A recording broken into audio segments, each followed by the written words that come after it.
Təxminə və Zaur həqiqətən bir eşq hekayəsi idi.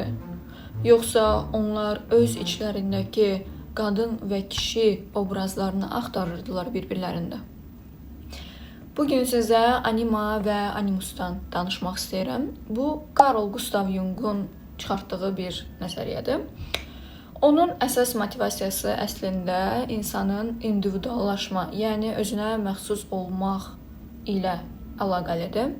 Və burada insanın öz kölgəsini tanıması, öz animasını və animusunu tanıması və bütövləşməsi vacib rol oynayır. Gəlin başlayaq. Anima və animus nədir? Anima kişinin içindəki qadın yönümlü enerji və obrazdır.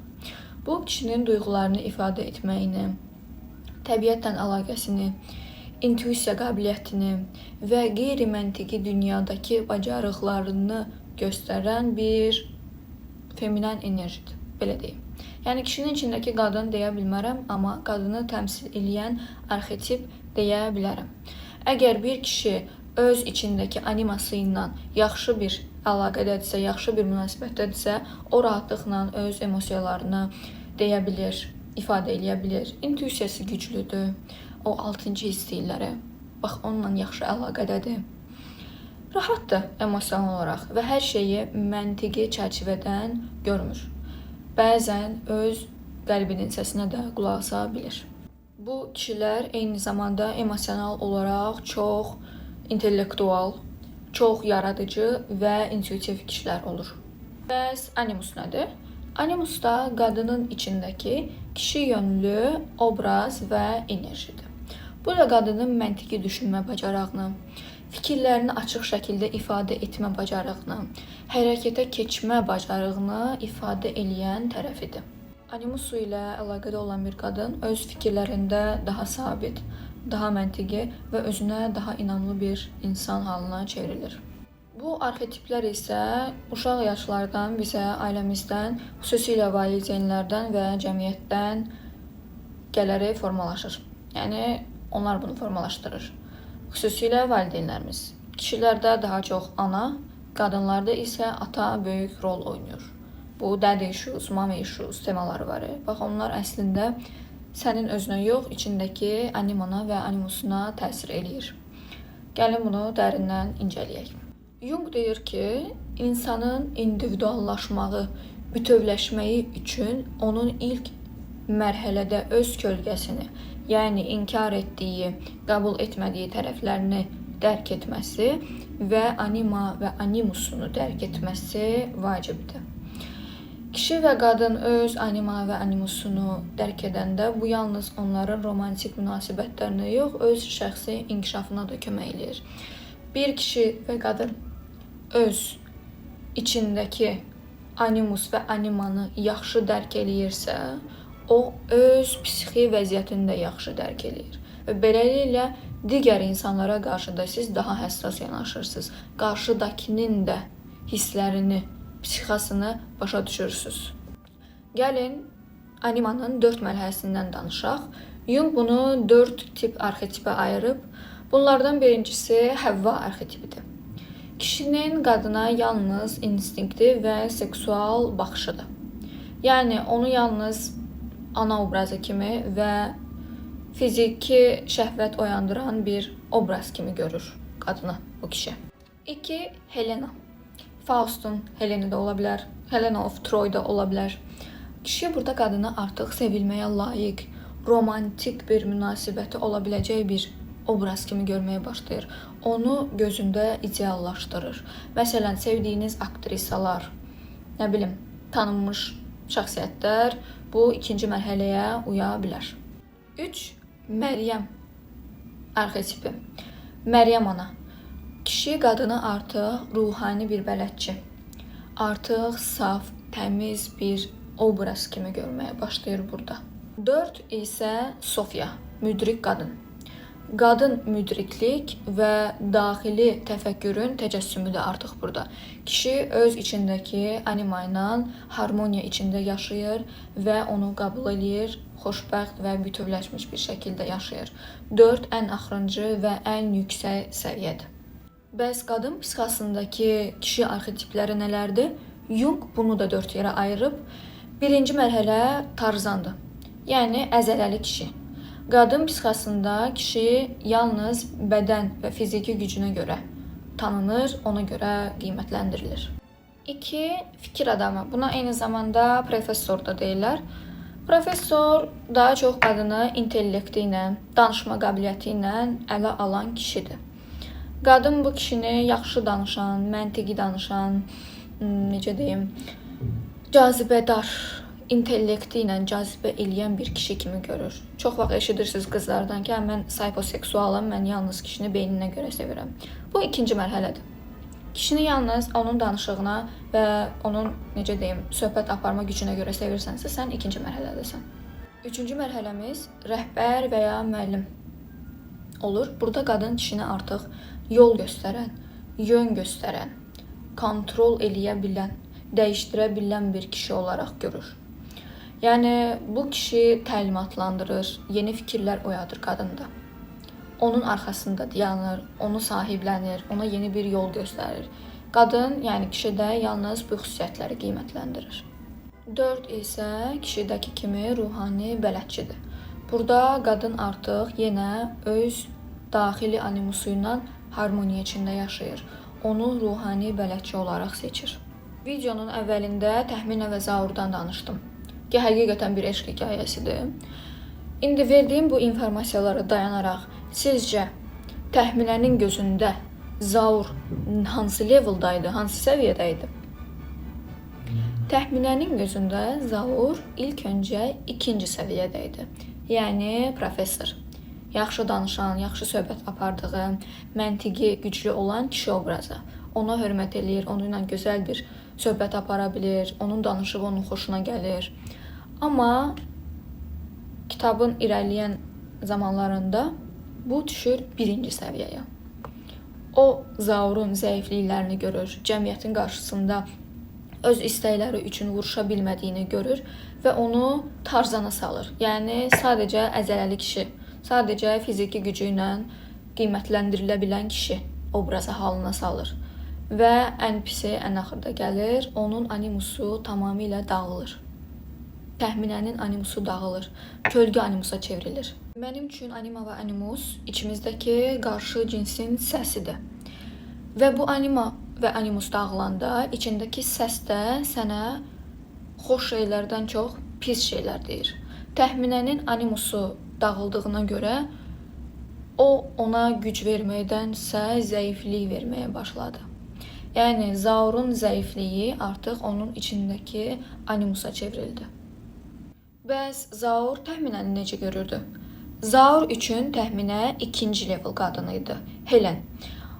Onu ilə qürur duyurdu, onun müstəqilliyi, onun gözəlliyi, cazibəsi heyran edirdi zauru. Onun azadlığı xüsusilə. Yəni, zaur onu həm istəyirdi, həm də ona heyran idi. Onu biraz əlçatmaz olaraq görürdü. Jungun nəzəriyyəsi ilə bu əslində biraz mifolojik olaraq yanaşmadı qadınlara. Onu həm belə mifolojik bir obraz kimi görür, həm də onu istəyir. Amma daha sonra təxminənin azad baxış açısı zaurun konservativ fikirlərinə, öz qaydalarına ziddilik təşkil edir. Bu da zaurun içində Məryəm, müqəddəs qadın obrazı ilə fahişə obrazının birləşməsinə səbəb olur. Bu Madonna fahişə sindromu var və o yaranır əslində. Yəni, onu həm ilham verən müqəddəs bir qadın kimi görür, amma eyni zamanda onu təhlükəli bir qadın kimi görür. Və sonda isə onun animası 1-ci mərhələyə düşür, yəni Həvvaya. Bu da artıq cəmiyyətin baskısı və ailəsinin qarşılarında durmağı ilə bərabər zaur təxminəni yalnız cazibəyə malik seksual bir qadın olaraq görür. Yəni, bundan artıq ona ilham verən, ona bələdçi olan bir qadın obrazından təxminəni çıxardır. Bu da animanın çöküşü deməkdir. Yəni, onun psixikasında artıq azad qadın təhlükəlidir kimi bir fikir yeriyir. Qısacası, qadın onun ruhunun aynası yox, ona sadəcə qorxu verən bir obraza çevrilir. Və hər ikisində də əslində anima və animus tamamilə çökür, yıxılır. Bu da çox təhlükəli bir şeydir. Məsələn, Zaurun həyatı, ömrü boyunca o animanı düzəldə biləcəyini düşünmürəm. İstədiyi qadından evlənsin, istədiyi daha ağıllı, daha intellektual bir qadından bir yerdə olsun. Onun animası birinci səviyyədə olduğu üçün o qarşıdakı intellektual qadında o intellekti o görə bilməyəcək. Onda yalnız instinkti, fiziki cazibə görəcək. O deyirlər, bu kimdir? Deyir, uşaqlarımın anası. O deməkdir ki, onun animası hələ birinci səviyyədədir. Çünki qadında gördüyü yalnız uşaqlarının anası olmağıdır. Eyni şey qadınlar üçün də keçərlidir. Artıq təxminə Zauru birinci mərhələ Tarzan əzələli kişi olaraq görməyə başlayanda qarşıdakı çox intellektual, çox sahiblənən, çox ilahi bələdçi bir kişi belə olsa, o onda yalnız onun fiziki qabiliyyətlərini görə biləcək.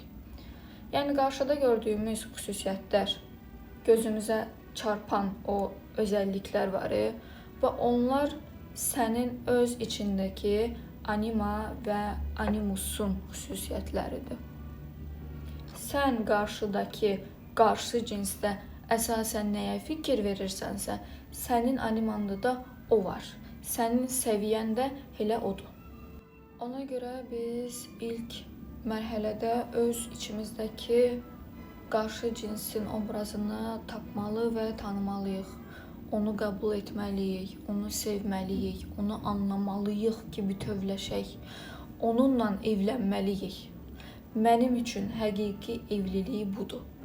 İçimdəki kişi ilə, içimdəki maskülənliklə mən yaxşı münasibət qura bilsəm, bu həm mənim şəxsi inkişafıma, həm də qura biləcəyim münasibətlərə çox böyük təsir eləyəcək.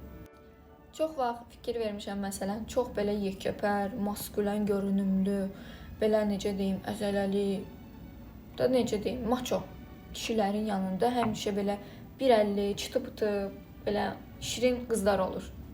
Elə qadınlarla ailə qururlar, evlənirlər. Niyə? Çünki o qadın onun içində bastırdığı animanın insan formasıdır. O onu ilə özünü balanslaşdırır. Çünki bizim cəmiyyətdə xüsusilə kişilərdə bu animanı çox bastırırlar. Kişilər ağlamaz. Məsələn, niyə ağlamasın? Kişi öz emosiyasını çox göstərməməlidir. Kişi duyğusal olmamalıdır. Kişi məntiqi olmalıdır. Yəni bu tip fikirlər yeridərək animanı bastırdıqca bastırırlar. Bu da kişinin özünü tapmamağına səbəb olur. Özü ilə birləşə bilmir, özünü axtara bilmir.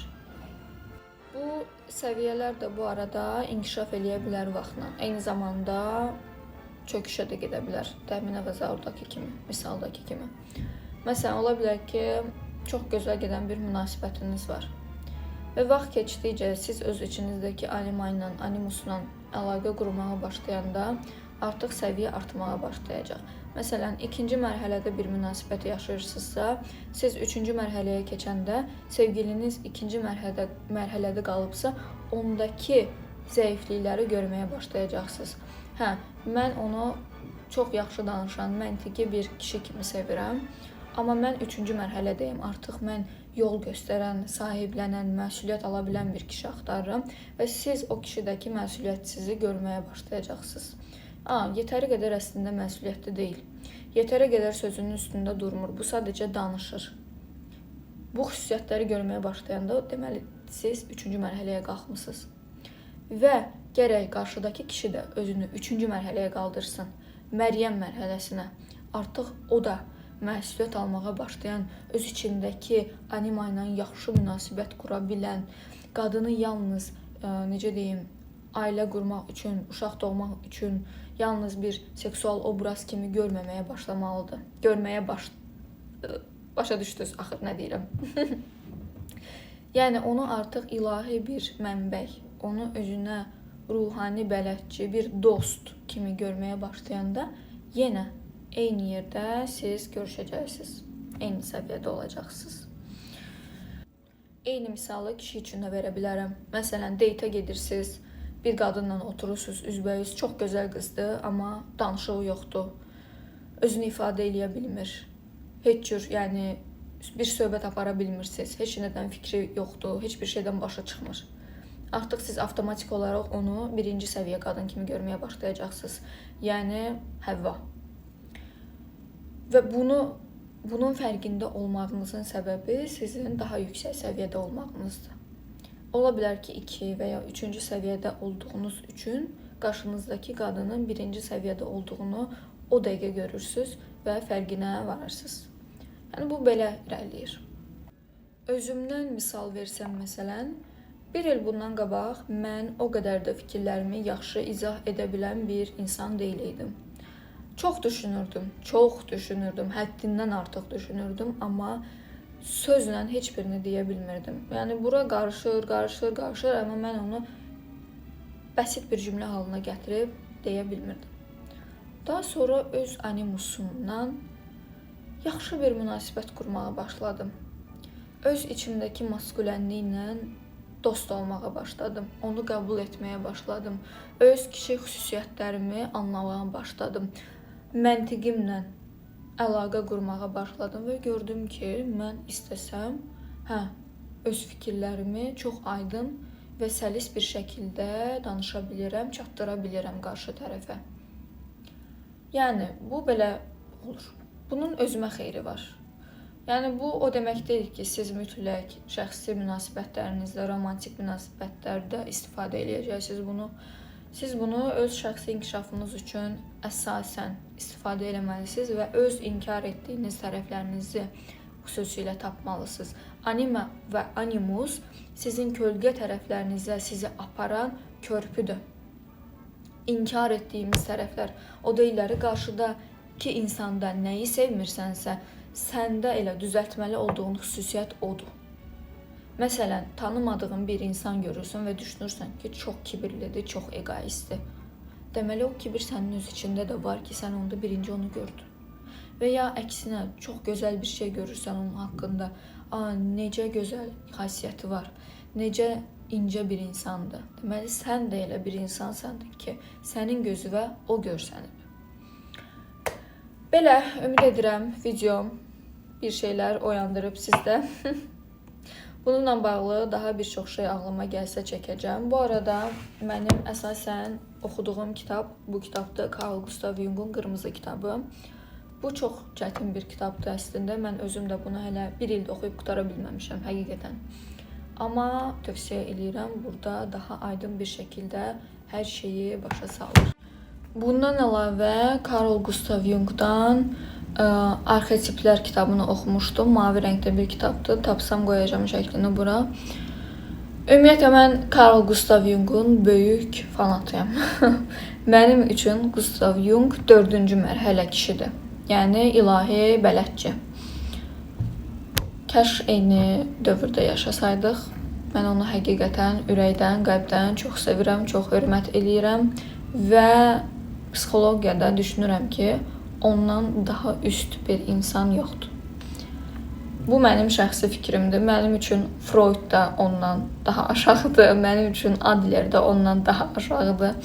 Yəni Jung'un beyninə, onun düşüncəsinə, onun intellektinin həm feminən, həm maskulən olmağına heç bir düşünür çata bilməyib hələ ki. Onun beyni həqiqətən çox fərqli işləyir. Yəni həm qadın kimi fikirləşə bilir, həm kişi kimi fikirləşə bilir bu adam. Bu hər kəsdə tapıla bilən bir xüsusiyyət deyil. Ona görə çox hörmət edirəm və hamıya onu oxumağı və onu öz içindəki animusla, anima ilə dərk eləməyini tövsiyə edirəm.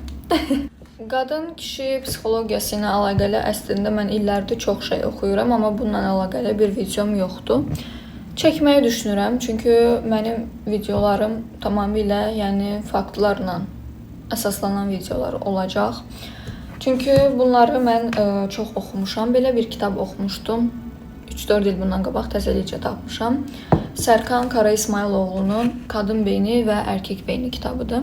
Burada da çox gözəl, şirin bir dillə çox şey başa salıb, amma ətraflı deyil. Anlaşılır dildədir, əsası odur. Anlaşılır olan kitabları mən çox sevirəm. Amma daha ətraflı, daha belə böyük, geniş çərçivəli kitablar istəyirsinizsə, sizə Otto Weiningerin Cins və Xarakter kitabını tövsiyə eləyərəm. Bu haqda da bəlkə bir video çəkərəm. Bu kitab mənə çox fərqli bir yanaşma verdi. Kişi və qadın psixologiyası, yəni çox fərqli bir baxış açısı var Otto Weiningerin. Baxmayaraq ki, elə yaşıd olduğumuz vaxtlarda bu kitabı yazıb Otto və daha sonra intihar eləyib. Elə 23-24 yaşında səhv eləmirəmsə. Belə. İzlədiyinizə görə təşəkkür edirəm. Abunə olmağı və bəyənməyi unutmayın. Videoların davamı üçün dəstəyiniz mənim üçün çox vacibdir. Təşəkkür edirəm. Sağ olun.